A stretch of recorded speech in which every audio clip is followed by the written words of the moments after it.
because she called Darling Dastardly Darling. If you remember this cartoon, you'll remember that all he ever wanted to do was get to the finish line and cheat all the way along. And he had his little sidekick. So this is very fitting.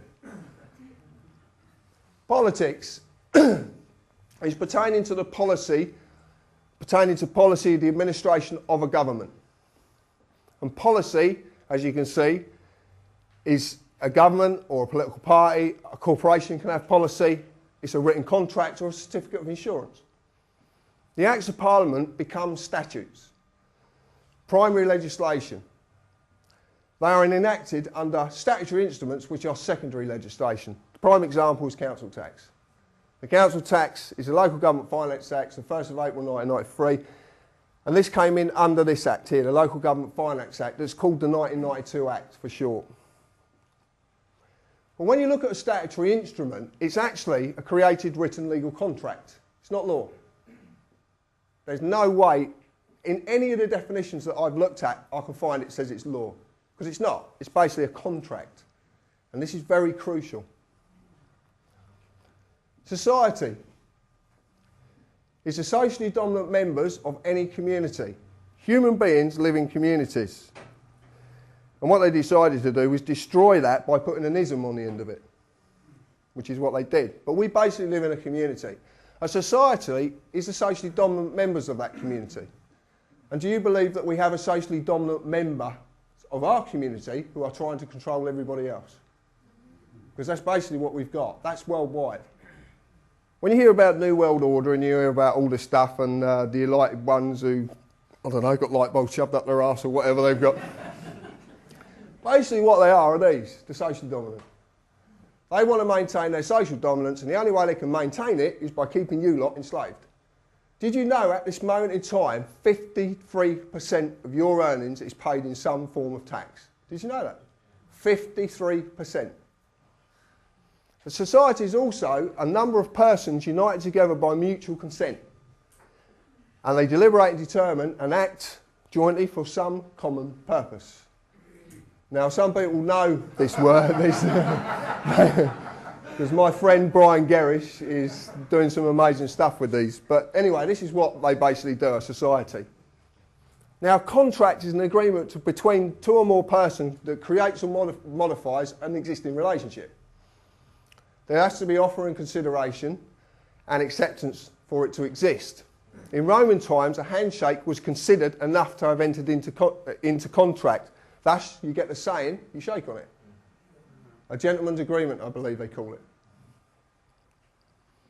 The fundamental rules, this is what a constitution is. The fundamental rules, and they're written or unwritten. Generally, they're unwritten because it's easier to manipulate.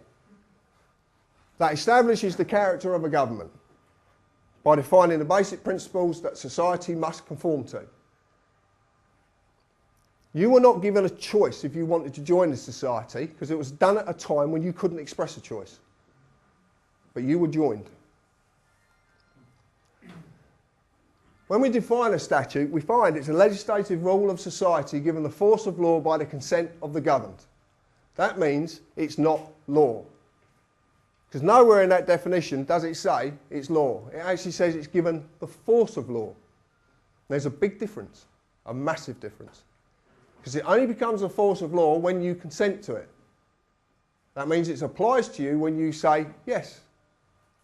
But if you don't say yes, as it is at the moment, they're not taking a lot of notice of it. But this is the facts.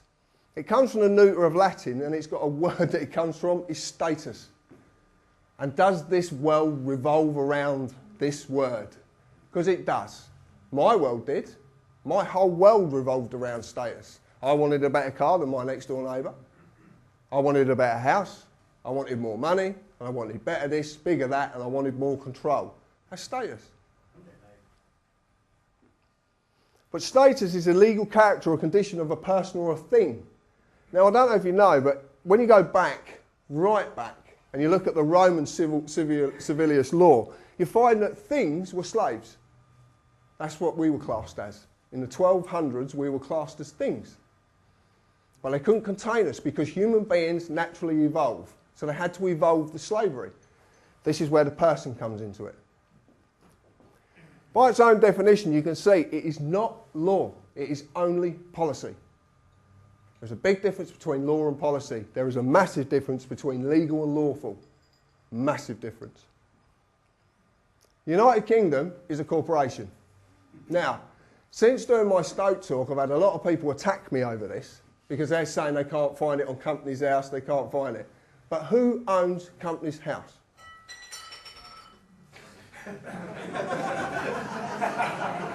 That's it. That's it. Exactly. It's .gov.uk. If you look hard enough, you will find it, but you've got to dig deep. The United Kingdom is definitely a corporation, and these files show it being discussed as the United Kingdom Corporation. And it was discussed in 1940, 1944 and 1949. This is just a brief search. If you search deep enough, you will find a wealth of stuff. Hansard's is a great place to look as well. Hansard's. Everything that goes on in Parliament is basically recorded in Hansard's. Everything.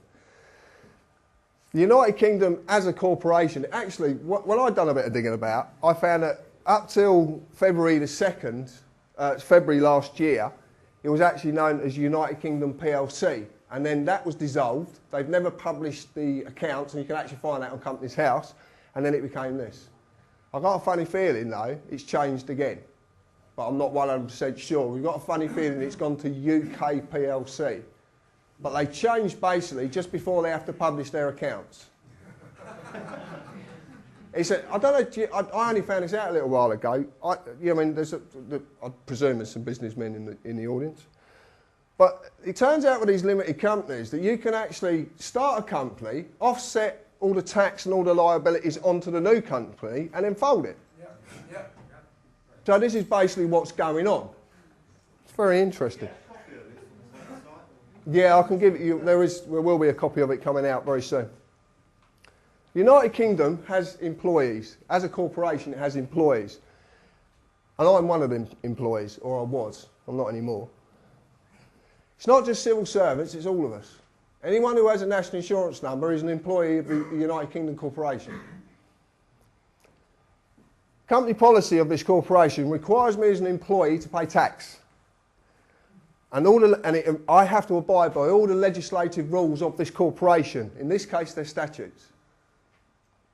As in any company, if I break the rules, I get penalised under the company legislation. Any company that you work for, any company you're involved in, any corporation, if you break the rules, you get penalised. It seems the police of the United Kingdom are all corporations too. The corporate policy enforcement officers, their job is to enforce the rules of the corporation. That's what they do. It seems all the courts as well are corporations. If you break the rules, I will get an invite, which is a summons. It's actually an invite. They are inviting me to their place of business to discuss my punishment. And they've done it many times. I'm telling you, many times. They don't get very far, but they do it. Except they're not inviting me. I just think they are, but I know they're not. They're not inviting me. It seems the highest court in the land, which is the House of Lords, is also a company. Every single court that you look at, you will find is a company. And what you will find now, which we're finding, which is very surprising as well, is that county councils are actually trading in court names. A friend of mine, I found out the other day from a lawyer friend of mine in Wales, what the Latin word is for the legal system. And this is from a lawyer. And the word is bollocks.